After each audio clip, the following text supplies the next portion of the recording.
করছি। ইচ্ছা আছে ইনশাল্লাহ অনেক দূর পর্যন্ত এগিয়ে যেতে চাই। আর এখনও শিখছি ভাই, অনেক শিখতে হবে। কারণ আমার কাছে মনে হয় এখন পর্যন্ত ওই যে বললাম যে অভিনয় বানান করতে গেলে যে প্রথম শরীরটা লাগে সেটাও এখন পর্যন্ত আমার মধ্যে আসে নাই। স্টিল চেষ্টা করছি আরও ভালো কিছু শেখার জন্য। দোয়া রাখবেন যেন আরও ভালো করতে পারি। অবভিয়াসলি আমাদের এই মুহূর্তে যারা ইন্ডাস্ট্রিতে আছেন প্রত্যেকটা ভাইয়া, মানে কি বলবো, যারা সিনিয়র আর্টিস্ট আছেন সবাই অনেক ভালো করেন। তবে পার্সোনালি যদি বলি, আমার কাছে তৌসিফ ভাই অনেক ভালো লাগে। তৌসিফ মাহমুদ খুব পছন্দের একজন মানুষ। সিনেমার ক্ষেত্রে তো আমাদের দেশে শাকিব খান আছে, আরফিন শুভ ভাই আছেন, এই দুজন। আরফিন শুভ ভাইকে বেশি ভালো লাগে। মানে হয় না যে আসলে কম না, ব্যাপারটা হয় কি যে আমরা একটু মানে কি বলে, হয় না যে দেখা গেছে যে ছোটবেলায় রিয়াজ ক্রাশ ছিল, তারপর যখন হচ্ছে সাকিব খান ধীরে ধীরে একদম খুব লাইমলাইটে চলে আসে তখন সাকিব খান হয়ে গেছে।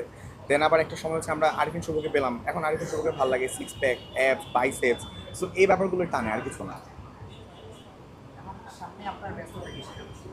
আমি সত্যি কথা বলতে গেলে পড়াশোনা তাই তো, বিবিএ শেষ, এমবিএ শুরু করবো। আর তার বাইরে হচ্ছে গিয়ে ব্যস্ততা বলতে গেলে অভিনয়টা নিয়ে ব্যস্ত আছি। আর অভিনয়ের বাইরে সব থেকে বেশি সময়টা হচ্ছে আমি আমার রেডিওতে দিয়ে থাকি। দেখা গেছে যে প্রোগ্রামগুলো করছি স্টিল, হয়তো অনেকেই জানে অনেকেই জানে না, এখনও আমার রেডিও প্রোগ্রামগুলো কন্টিনিউসলি চলে। আমি ওটা অনেক বেশি উপভোগ করি। সো দ্যাটস ওই জায়গাটা আমি হাতছাড়া করি না।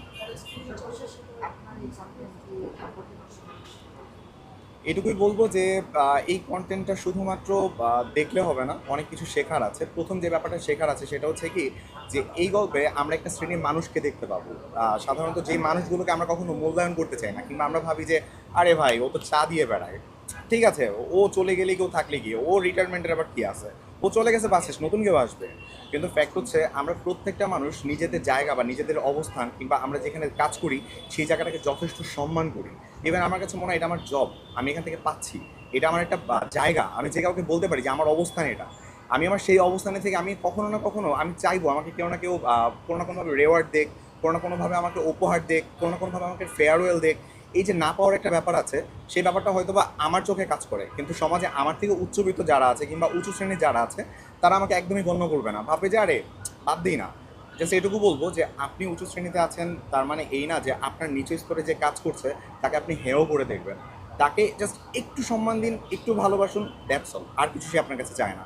একটু হাসি মুখে কথা বলুন, এইটুকুতেই সে সন্তুষ্ট। এই তো।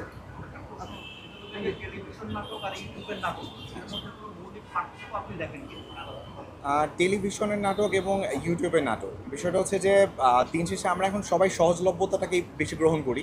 বিষয়টা হচ্ছে যে টেলিভিশনে যে নাটকগুলো যায় সেখানে দেখা গেছে যে আপনার কি বলে, দেখা গেছে যে আহ, আসলে টেলিভিশনে তো আমরা যে কাজগুলো করছি সেগুলোও যাচ্ছে, কিন্তু ব্যাপারটা হচ্ছে কি যে আমরাই কোথাও না কোথাও একটা ব্যারিয়ার সৃষ্টি করছি যারা আমরা মিডিয়াতে কাজ করছি। যে আমি আমার কাজগুলো টেলিভিশন অবধি যেতে দিব না, কারণ টেলিভিশনে গেলে আমার ইউটিউবে ভিউজ কমে যাবে। আমি এখানে প্রিমিয়ার করবো, এখানে থেকে রিলিজ হবে, এখানে আমার ভিউজটা বেশি আসবে।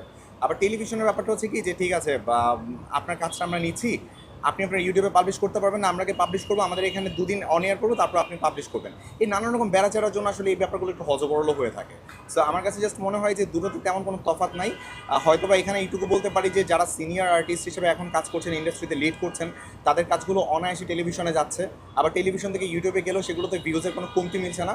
আমাদের কাজগুলো দেখা গেছে যে ইউটিউবে যাচ্ছে বা টেলিভিশনে যাচ্ছে, গতানুগতিকভাবে আমরা একই রকমভাবেই ভিউজটা পাচ্ছি, ওরকম কম বেশি আমাদের বেলায় হচ্ছে না।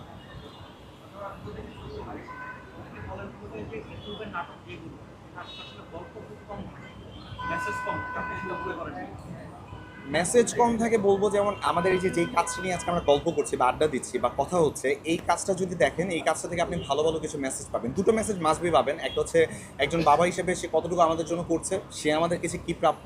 আবার একজন নিচু শ্রেণীর কর্মকর্তা হিসেবে সে আমাদের কাছে কী প্রাপ্য। এটা তো উনি, এটা তো এই গল্পে পাচ্ছেন। এছাড়া বাকি যে গল্পগুলো গতানুগতিকভাবে হয় সেই গল্পগুলো কাইন্ড অফ বাণিজ্যিক, কারণ একটা সময় ছিল আমরা সৃজনশীল কাজ করতাম।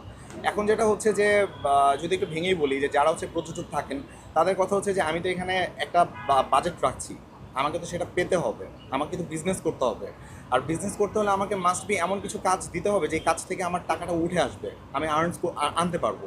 তো সেই ক্ষেত্রে আমার গল্পগুলো ফান রাখতে হচ্ছে, একটু বাণিজ্যিক ধরনের রাখতে হচ্ছে, যার জন্য হয়তো বা গল্পগুলো থেকে ওরকম শিক্ষণীয় পাচ্ছি না, খালি বিনোদনটুকু পাচ্ছি, এটাই হচ্ছে।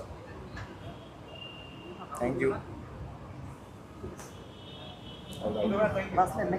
আচ্ছা, ফাইন। আসার কথা ছিল।